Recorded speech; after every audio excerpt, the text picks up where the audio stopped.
వేసామంటుండ్రు. యాడేసిండ్రు? ఎవరికేసిండ్రు? ఏ దొంగలు ఎత్తుకపోయింది? అవి ఎవరి అకౌంట్లో పడ్డాయి? ఇంత బట్టెబాజ్కి అబద్దాలు మాట్లాడే కాంగ్రెస్ నమ్ముదామా చెల్లె? ఇది మోసం కాదా? గజ్వేలలో మనం నమ్మలే, పాపం బయట కొంతమంది నమ్మి ఓట్లేస్తే ఇవాళ అందరినీ మోసం చేసింది కాంగ్రెస్ పార్టీ. ఇదేమో అక్క చెల్లెలకు మోసం. ఇక మా అవ్వ కనబడుతుంది, ముసలమ్మ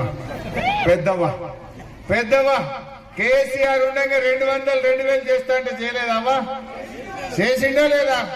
కరోనా వస్తే 10 కిలోల బియ్యం ఇచ్చిండు, 2000 పింఛన్ ఇచ్చిండు, ఇంటి ముంగట నల్లబెట్టి నీళ్లు ఇచ్చిండు, బతికేటట్టు కడుపులో పెట్టుకొని సాదుకున్నాడు. ఈ కాంగ్రెస్ వాళ్ళు ఏం చేసిండ్రు? అంత అమ్మతాతలు కేసీఆర్ కే చెప్తురని మేము 4000 ఇస్తాము అన్నారు. 4000 ఇస్తాము అన్నారు. జర చూపిరాబాయి అది కూడా వచ్చే నెల నీకు 4000 ఖాతాలో పడతాయి. వచ్చే నెల డిసెంబర్ 9 నాడు పెద్దమ్మ 2000 కాదు, ఇండియా రాజ్యం వచ్చి నీకు 4000 రూపాయలు పెన్షన్ వస్తాయి. ఎవరు నడుకునే పని లేదు. ఇంతకుముందే సీన్ చెప్పి నీ మనోడు వచ్చి నీ కాళ్ళు ఎత్తుతాడు, పెట్రోల్ కు 500 1000 ఇవ్వాలని. ఏమవా అంటే మన కేసీఆర్ 200, 2000 చేస్తా అంటే బరాబర్ ఇచ్చి చూపించిందా లేదా? మరి వీళ్ళేం చేశారు?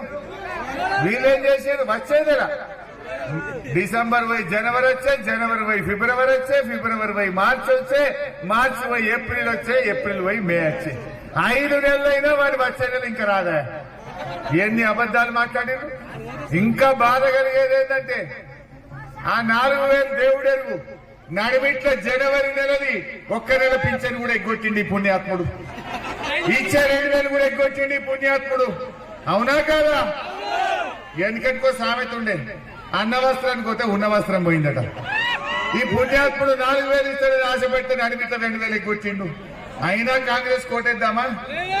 ఇవాళ ఒక్కొక్క అవ్వకు, ఒక్కొక్క చెల్లెకు ఈ కాంగ్రెస్ పార్టీ 5 నెలలు ఇంటూ 2000 అంటే 10,000 రూపాయలు బాకీ పడ్డదా లేదా? ఎవడన్నా కాంగ్రెస్ వాడు వర్గలకో ములుగు కచ్చి మా అవ్వ ఓటో, మా తాత ఓటో, మా చెల్లె ఓటు అడిగితే బిడ్డ 10,000 పెట్టిన తర్వాత నువ్వు ఓటు అడగాలని చెప్పాలి మీరందరూ. అవునా కదా? మరి మోసం చేయలే.